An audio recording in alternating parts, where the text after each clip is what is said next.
Varicose veins తో బాధపడుతున్నారా? భారతదేశంలోనే బెస్ట్ ట్రీట్మెంట్ అందించే ఏకైక హాస్పిటల్ ఏవిస్. నమస్తే రమగారు. నమస్తే జయ. రమగారు, దెయ్యాలు, భూతాలు, రాక్షసులు, బ్రహ్మ రాక్షసులు మీవన్నీ ఫ్రెండ్లీగా ఉంటాయి కదా, మీరు చెప్పే స్టోరీస్ అన్ని. అలాంటిది ఏదైనా ఒక స్టోరీ చెప్పాలి. ఫన్నీగా కూడా ఉంటాయి. అదే పిల్లలు వాళ్ళ ఇంట్రెస్ట్ చూపిస్తారండి. జనరల్ స్టోరీస్ చెప్పే కన్నా ఇలా ఒక దెయ్యం ఉంది, ఒక భూతం ఉంది, ఒక బ్రహ్మ రాక్షసి చాలా ఫ్రెండ్లీగా ఉంటుందంటే బాగా ఎంజాయ్ చేస్తారు. నా ఎక్స్పీరియన్స్ అది. నాకు అసలు అలాంటి కథలు చదవటమే ఇష్టం. అవునా రమగారు? ఇప్పటికీ జరగవు కదా. ఎస్, అందుకని పిల్లలకి తెలుస్తుంది అంటారా? ఈ ఆలోచన వస్తుందా ఇవేం జరగవు అని? ఇదంతా అంతే, అంత ఆలోచించారు కదా, వినడానికి ఎక్సైట్మెంటే ఉంటుంది. మనం ఆలోచిస్తాం. ఎస్, చిన్నపిల్లలు ఏం ఆలోచిస్తారు? కథలో ఇమ్మర్స్ అయిపోతారు వాళ్ళు. ఇది జరగదు అని ఆలోచించరే. అప్పుడే రాదు, ఇంకా టైం పడుతుంది, ఇంకా వయసు రావాలి, చిన్నప్పుడు రాదు. చెప్తాము. ఒక ఊళ్ళోనట ఒక బార్బర్ కుటుంబం ఉండేది, మంగళ వాళ్ళు. కొంచెం పొలం ఏదో ఉండేది, ఏదో పొలం వ్యవసాయం నడుస్తూ ఉండేది. కానీ ఇతను కుల వృత్తి సరిగ్గా చేసేవాడు కాదు. అమ్మ నాన్న లేడు, అమ్మ భార్య పిల్లలు ఉన్నారు. ఎంతసేపు అతనికి ఏంటంటే కొంచెం తన జుట్టు వాటి మీద ఆసక్తి ఎక్కువ. ఎప్పుడు తన అద్దం చూసుకుని దూకుంటూ ఉండేవాడు, బద్ధకస్తుడు. ఆ పొలం పనులు కూడా ఏదో చేసేవాడు, ఎటాగొట్ట. కులవృత్తి చేసుకుంటూ పొలం చేసుకోవచ్చు, కొంచెం బద్ధకస్తుడు. అయితే ఓసారి ఏమైందట, అమ్మాను భార్య ఇద్దరు కుమ్మక్కయ్యి, తల్లి భార్య అత్తాకోడలు ఇద్దరు కొట్టినంత పని చేసి, నీ వల్ల వేసం ఎత్తే ఉపయోగం లేదు, ఆ డైలీ పొలం కోతకొచ్చేసింది పొలం, అది కోయించవు, పోనీ ఇక్కడికి వెళ్ళి జుట్టు కత్తిరింపులైనా చెయ్యవు, నువ్వు నీ అంత పనికిమాలిన వాడి నువ్వే, నీ వల్ల మాకు ఉపయోగం లేదు, ఈ పిల్లలు ఎప్పటికి పెరిగి చేతికొస్తారో తెలియకుండా ఉందని నానా తిట్లు తిట్టిపోశారు. ఇదేమిటి, నేను పని చేయకపోతే నేను మనిషిని గానా, వీళ్ళు ఇంతంత మాట అంటున్నారు, నేను లేకపోతే వీళ్ళకి బుద్ధి వస్తుంది, ఇంట్లో నుంచి వెళ్ళిపోదాం అనుకున్నాడు. కానీ ఇంట్లో నుంచి వెళ్ళిపోయేటప్పుడు కట్టుబట్టలతో వెళ్ళిపోయాడు, కానీ అద్దము దువ్వెన మాత్రం పట్టుకుపోయాడు. ఎక్కడైనా మొహం చూసుకోవడానికి అద్దం కావాలి కదా, అద్దం జేబులో పెట్టుకున్నాడు, దువ్వెన కూడా జేబులో పెట్టుకుని వెళ్ళిపోతే ఇది పొద్దున్నే 7-8 గంటల వేళ అయ్యింది. నడుచుకుంటూ ఒక అడవిలోకి పోయాడు. వాళ్ళ ఊళ్ళకి దగ్గరలో అడవులు ఉన్నాయి. ఆ రోజుల్లో ఎలా ఉండేది, ఒక ఊరికి మధ్యలో అడవులు ఉండేవి కదా. అవునవును. సరే వెళ్తే అతను ఎప్పుడు అంత అడవి డీప్ లోపల దాకా ఏనాడు వెళ్ళినవాడు కాదు. ఈసారి ఇప్పుడు ఇదివరకు ఏమైంది, బయట ముందే ఏవో కొన్ని పుల్లలు రావడానికి ఎప్పుడైనా వెళ్ళేవాడు, రేర్గా, అలవాటు ఉన్నది కాదు. దాంతో నడిచి వెళ్ళేటప్పుడు అందరూ నడిచే దారిలో నడవాలనే ధ్యాస లేక చెట్ల మధ్యలో నుంచి నీడ కోసం వెళ్ళాడు.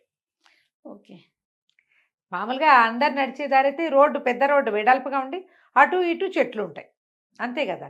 ఇప్పుడు అటు ఇటు చెట్లు ఉంటే ఏముంది, మధ్యలో ఖాళీ వచ్చేసి ఎండ తగులుతూ ఉంటుంది. ఎండగా ఉందని చెట్ల మధ్యలో నడిస్తే నీడల మధ్యలో నడవచ్చు. నడుచుకుంటూ ఒక పెద్ద మర్రి చెట్టు వైపుకి వెళ్ళేసరికి అలా పెర్రి చెట్టు మీద ఒక బ్రహ్మరాక్షసు ఉంది. ఎప్పటి నుంచో తెలియక ఇటు వచ్చే మనుషుల్ని అది పట్టుకునేది. దానికి ఎంత సంతోషం వచ్చిందో ఈ మధ్యకాలంలో, అది మనుషుల్ని తినలా. ఎప్పుడో తిన్నది, చాలాళ్ళు అయిపోయింది. దానికి చాలా ఆనందం వచ్చేసి కూనరాగాలు తీస్తూ కిందకి దిగింది, చెట్టు కిందకి దిగి నాట్యం చేస్తుందట, చప్పట్లు కొడుతూ. ఓకే, నిర్కాంతపోయాడు. అయ్యి బాబు ఇదేమిటిది అని భయం వేసేసింది. కానీ ఏం చేయాలో తెలియలే. అప్పుడు చూసుకున్నాడు, నేను ఎటొచ్చాను అని. మనుషులు నడిచే దారి అటేటో ఉంది, ఇదంతా ఎవరు మనిషి అడుగు కూడా పట్ల, ఇక్కడ జంతువులు వచ్చిన దాఖలాలు కూడా లేవు. చిక్కటి అడవి, పారిపోయే వీల్లేదు. పైగా అది పట్టేసుకుంటుంది. అది చూస్తే ఎంత ఉంది, దాదాపుగా 10 అడుగులు ఎత్తుంది. వీడు ఒక 5.5 ఉంటాడు. 10 అడుగుల ఎత్తు, పెద్ద మొహము, స్త్రీ తెలుస్తోంది. అక్కడి నుంచి అది హాయిగా ఎగురుతూ నాట్యం చేస్తుంటే మెల్లిగా లోపల పనుకున్నాడు. దీన్ని మోసం చేసేనే ఇక్కడి నుంచి తప్పించుకోవాలి అనుకున్నాడు. అనుకుని, ఏమమ్మాయి నువ్వెందుకు నాట్యం చేస్తున్నావు అన్నాడు. అనేసరికల్లా, మరి నాట్యం చేయనా, ఎన్నాళ్ళయిందో మనుషుల్ని తిని అంది. ఇప్పుడు దొరికావు నువ్వు, ఇంత చక్కగా దొరికావు, చక్కగా కండపట్టున్నావు, 1-2 ఏళ్ళు అయిపోయింది మనిషిని నంచుకుని, నువ్వు దొరికావని సంతోషంతో నాట్యం చేస్తున్నానంది. వీడి గుండె గుబేలు మంది, నాయనో ఇది నన్ను చేస్తుండే, నన్ను మనుషులు చెప్పడానికి నువ్వెవరు అమ్మాయి అన్నాడు. నేను బ్రహ్మరాక్షసిని కాదు అంది. అనగానే వీడు డ్యాన్స్ మొదలుపెట్టాడు. అని చప్పట్లు కొట్టాడు, చేతులు పైకెత్తి నాట్యం చేస్తున్నాడు. బ్రహ్మరాక్షసి డ్యాన్స్ ఆపేసింది, చూస్తుంది.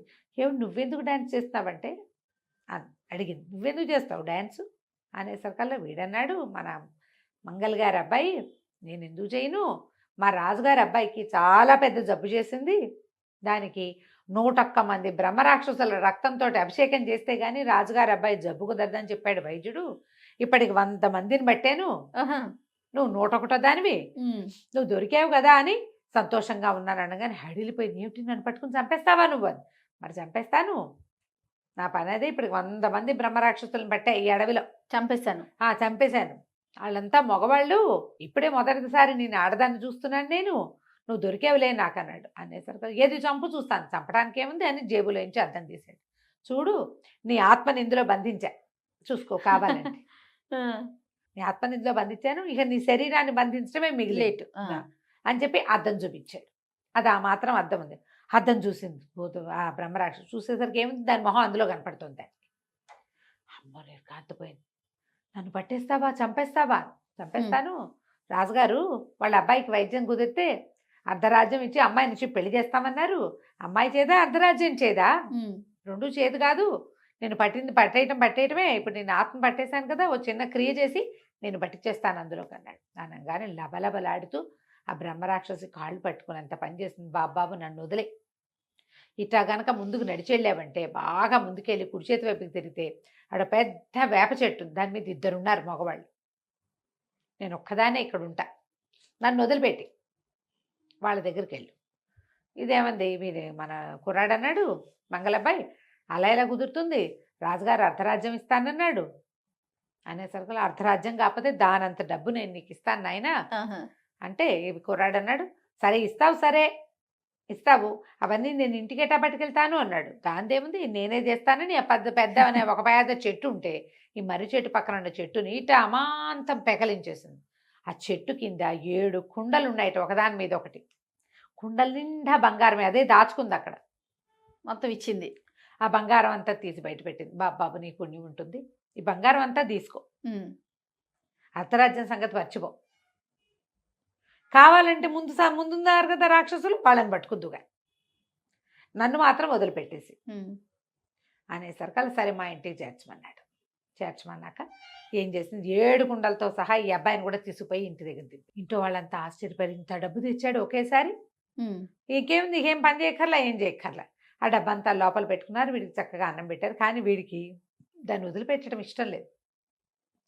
ఆ బ్రహ్మరాక్షసు అడిగింది, బాబు నా ఆత్మను బంధించావు కదా, ఆ బంధించిన ఆత్మను నాకు ఇచ్చేవా ప్లీజ్ ప్లీజ్ అని వెంటపడింది. తను అన్నాడు, ఇస్తాలే, అప్పుడే ఎక్కడ, మా పొలం ఉంది ఊరికి ఉత్తరాన, పొలం అంతా కోసి ఇంటికి తీసుకురా, కోసేసి చక్కగా దులిపేసి ధాన్యం బస్తాలకు ఎక్కించి పట్టుకొచ్చి పెట్టు, ఆ తర్వాత వదిలిపెడతానన్నాడు. ఇంక ఇదేం చేస్తుంది, అడుగులు అడుగేసుకుంటూ ఉత్తరం వైపుకి నడుచుకుంటూ పోయింది. అక్కడ ధాన్యం అంతా కోసేసింది, పనాలు పట్టుకొని కొడుతోంది, ధాన్యం కొట్టుకుంటోంది కూర్చుని. అయితే ఏమైంది, ఆ రెండో అవతల ఎక్కడో వేప చెట్టు మీద 2 ఉన్నారని చెప్పింది కదా, అందులో ఒకడు ఆ వ్యాఖ్యాళికి వెళ్తూ దీన్ని చూశాడు. ఓహో, ఏటి వెరిమొహల్లాగా ధాన్యం కొట్టుకుంటున్నావు నువ్వు, మనం ఈ పనులన్నీ చేయకూడదు, ఇవన్నీ మనుషులు పిచ్చి వేధవాళ్ళు, వాళ్ళు చేస్తారు, మనకేం పని, ఎవడో ఒకటి ఇది కొడుతున్నమాట ఒకటి విరుచుకుని తినేయాలి, కానీ ఇట్లాంటి పిచ్చి పిచ్చి పనులు చేస్తున్నావంటే, ఇది లబో దీపమని మొత్తుకుని నేనేం చేయను, నా ఆత్మని బంధించాడు ఒకడు, సనగా ఎట్లా ఉంటాడు, సనగా పట్టుగా ఇంత ఉంటాడు, నిన్నెట్టా బంధిస్తాడు వాడంటాడు రెండోవాడు. సంపదంతా ఇచ్చేశాను, ఇదిగో ఈ పొలం కొట్టి తీసుకురమ్మన్నాడు, చాలా శక్తిమంతుడు అనేసరికల్లా ఈ రెండో బ్రహ్మరాక్షసుడు అన్నాడు, నీ మొహల్లా ఉంది, వాళ్ళని మనం కంట్రోల్ చేయొచ్చు,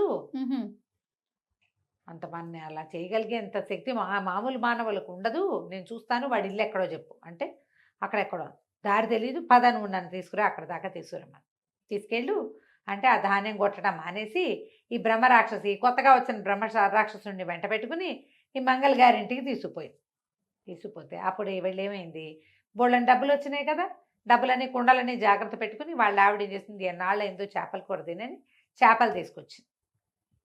చేపలు తీసుకొస్తే సరే కూర వండటానికి చేపలు కడిగి పెట్టుకుని, ఏదో ఉప్పులో ఊరబెట్టడమో ఏదో మజ్జిగ రాయటమో పెరుగు రాయటమో చేస్తారు కదా, ఓ పిల్లి వచ్చి ఆ చేపలు కొరికేసేసరికల్లా ఈవిడేం చేసింది, పిల్లిని మళ్ళీ ఇంట్లోకి వస్తే దొంగ పిల్లి, దీని మొహం పగల కొడతాను, దీని సంగతి చెప్తానని ఏం చేసింది, దొడ్డు వైపు నుంచి కిటికీ ఒకటి తెరిచిపెట్టి ఆ కిటికీ పక్కన నిలబడింది. ఈ బ్రహ్మరాక్షసులు ఇద్దరు వస్తున్నారు కదా, రాక్షసేమో ఆ గుమ్మం చూపించి ఇదిగో ఇదే వాళ్ళ ఇల్లు అంటే వాకిలి గుమ్మం వేసు, వెనకాల నుంచి వెళ్తే కనపడతారని ఆ బ్రహ్మరాక్షసుని యువతల నుంచి పెట్టి ఈ కొత్తగా వచ్చిన రాక్షసుడు ఉన్నాడు కదా, వీడిటి నుంచి ఇటా తిరిగి దొడ్డి వైపుకి వెళ్ళాడు. పెరటి గుమ్మం వేసేసి ఉంది, కాకపోతే కిటికీ కనపడుతోంది కదా, కిటికీ పిల్లి కోసం తెరవబడి ఉంది. ఆ కిటికీలోంచి ఇటా మొహం లోపలికి పెట్టి అప్పుడు ఈవిడేం చేసింది, ఆవిడ ఈ చేపలను కొరికేసింది కదా పిల్లి, వచ్చినప్పుడు ఈసారి దాని ముక్కు పగలగొట్టైనా సరే మళ్ళీ రానివ్వకుండా చేయాలి. పిల్లిని ఎలా బెదిరించాలంటే సన్నటి చువ్వలు పెట్టుకుంటారు, చీపురు పుల్ల ఉంటుంది చూడు, కొబ్బరి పుల్ల, దాంతో కొట్టిన చురుకు తగులుతుంది, అది మళ్ళీ రాదు. ఓహో, ఊళ్ళల్లో చేస్తారు అట్లా, కొట్టాలి, దాన్ని దెబ్బ తగలాలి. ఈవిడేం చేసింది, చేతికి చీపురు పుల్ల ఏమి అందక ఈ చేపలు కోయటానికి ఇంత పొడు కత్తోటి పెట్టుకుంది. అయ్యో రామా, ఆ కత్తి పుచ్చుకుని కిటికీ పక్కన ఉంచుంది. ఈ బ్రహ్మరాక్షసుడు ఏం చేశాడు, మొహం ఇట్లా ముందుకు పెట్టేసరికల్లా కొంచెం కను చీకటిగా ఉంది, తలుపులు వేసేస్తున్నాయి ఫ్రంట్ది బ్యాక్ది. ఆ లోపలికి మొహం పెడుతుంటే తడుక్కుమన్నాయి దాని కళ్ళు, పిల్లి కళ్ళు మెరుస్తాయి కదా, పిల్లి కళ్ళు మెరుస్తూ ఉంటాయి. ఈవిడేమనుకుంది, ఈ పిల్లే వచ్చిందనుకుని ఆ కత్తి వేసి ఫ్యాట్మని కొట్టేసరికల్లా బ్రహ్మరాక్షసుని ముక్కు చితికిపోయింది. పెద్ద కేక పెట్టి పరుగు. వాళ్ళు ఇప్పుడు చూడు, ఒక బ్రహ్మరాక్షసి ఆత్మని బిగించేశాడు వాడు, ముక్కు పగల కొట్టేసేది వాళ్ళ ఆవిడ, అంతే. ఇక ఒకటే పరుగు. అది పరిగెత్తంగానే అక్కడ నిలబడింది వీధి మొగదల్లో. ఈవిడు మన ఫ్రెండ్ వీరాధవీరుడు ఏదో చేస్తాడని చూస్తోంది.